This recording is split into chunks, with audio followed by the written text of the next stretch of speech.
继续来看这个新北市的中和，伫个昨深夜11点外传出着庆声，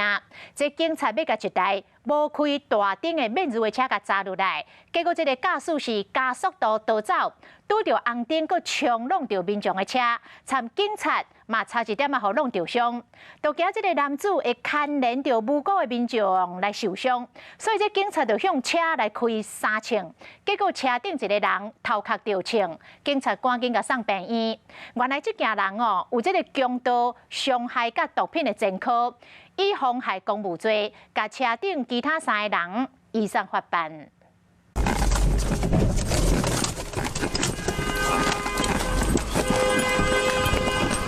惊险的瞬间，袂输是电影同款。新北市中和警方巡逻时，发现一台无开大灯的进口车，咧甲砸落来门的时，拄到这个唔惊危险的歹徒，车驶的乌白龙想要走。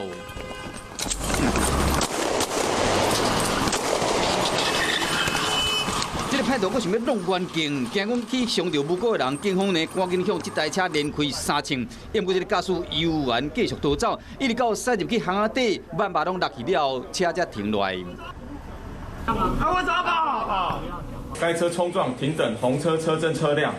显然造成用路人的危害。同仁基于保护他人生命财产安全，选择以较小危害之方式朝该车左后人击发3枪。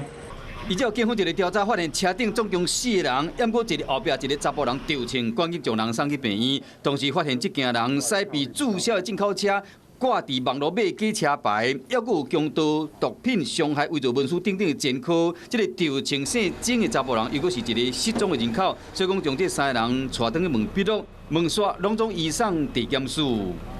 有事没事赶紧转开华视，还没有订阅华视的 YouTube 频道吗？赶紧按赞、订阅、开启小铃铛，我们华视 YouTube 见。